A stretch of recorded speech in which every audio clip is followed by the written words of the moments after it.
dans le prochain épisode de Demain nous appartient. Tandis que Judith sait qui a tué Jacques, Auguste demande une seconde chance à sa fille. Dans le même temps, Leila a disparu. Attention, les paragraphes qui suivent contiennent des spoilers sur l'épisode de Demain nous appartient diffusé demain soir sur TF1. Si vous ne voulez rien savoir, ne lisez pas ce qui suit. Jeudi 8 octobre dans Demain nous appartient. Judith sait qui a tué Jacques dans la matinée, le docteur Delcourt autorise sa petite fille à sortir de l'hôpital et lui rappelle qu'elle va devoir se battre pour vaincre sa boulimie. Judith retourne ensuite chez elle pour le plus grand bonheur de sa mère. Peu après, Chloé annonce à ses enfants son intention de divorcer et Judith tente par tous les moyens de défendre son père. Bien que sa mère assure que tout se passera pour le mieux, l'adolescente croit le contraire. Plus tard, Judith fait un malaise en plein cours d'anglais. Alors que Souleymane l'accompagne pour prendre l'air, la jeune femme déclare qu'elle sait des choses qui pourraient arranger la situation mais qu'elle n'est pas encore prête à en parler. Pendant ce temps, Martin informe Georges que le sang retrouvé sur la barre de fer ne correspond pas ni à celui de Jacques ni à celui d'Alex. Les analyses du cutter ayant quant à elles prouvé que Catherine s'était automutilée, Martin l'interroge une nouvelle fois. Cette dernière reconnaît avoir commis ce geste dans l'espoir de prouver l'innocence de son fils. Même si Martin est convaincu qu'elle cache des choses sur cette affaire, Catherine jure qu'elle ne sait rien et demande à rentrer chez elle en pleurs. À quelques kilomètres de là, Maxime se rend au parloir pour prendre des nouvelles de son père. Contraint d'accepter la décision de sa femme, Alex évoque sa peur de rater la vie de ses enfants. Maxime confie alors à son père qu'il a rencontré une fille dont il pense être amoureux. Alex l'encourage à ne pas la laisser filer comme lui l'a fait avec Chloé. En fin de journée, Judith s'effondre dans les bras de sa mère. Au moment où Chloé cherche à savoir ce qui la met dans cet état, la jeune fille révèle qu'elle sait qui a tué son grand-père. Auguste demande une seconde chance à sa fille Noémie, la seconde en pâtisserie, débarque à la Paillote pour assister Enzo et Anaïs dans la confection d'un gâteau de mariage.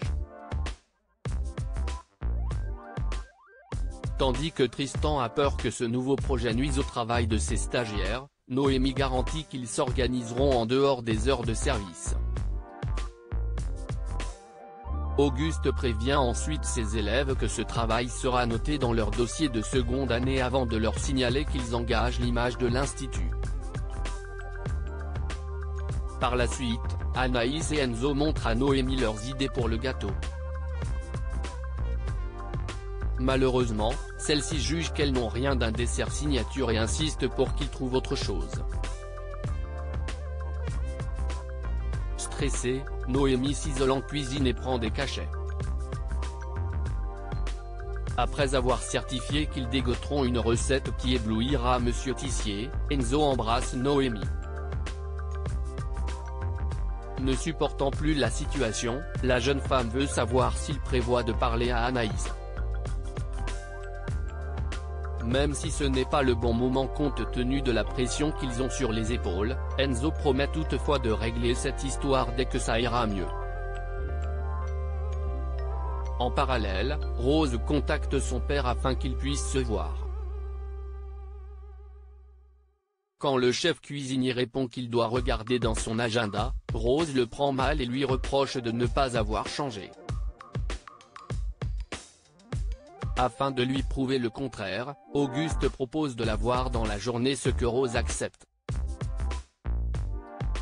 Au Spoon, Auguste présente ses excuses à sa fille pour ne pas avoir été présent dans sa vie. Alors que Rose le blâme pour ses absences répétées dans les pires instants de sa vie, Auguste admet avoir été accaparé par son restaurant ainsi que par les débuts de l'Institut à l'époque.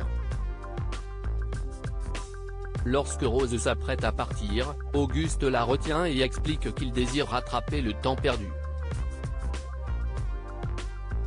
Souhaitant désormais faire de sa fille sa priorité, il la supplie de lui accorder une seconde chance pour le peu de temps qu'il lui reste à vivre. Leila a disparu à l'hôpital, une inconnue, brûlée au 3e degré sur plus de la moitié du corps, a été transférée en urgence dans la nuit après un accident de voiture. Tandis qu'elle fait un arrêt cardiaque, Marianne et William parviennent à la réanimer. De son côté, Samuel est ailleurs, ce qui n'échappe pas à Alma. Cette dernière demande si son état est lié au départ de Leila et Samuel rétorque que oui, précisant que cela lui a fait quelque chose de la croiser.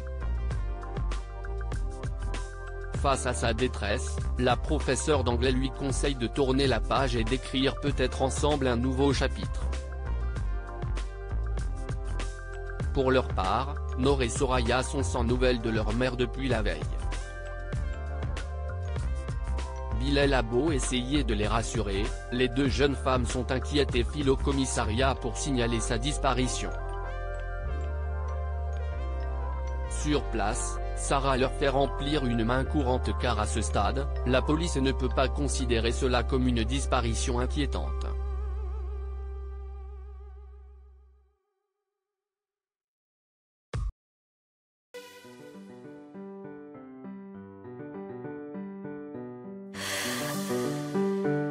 The man I love just had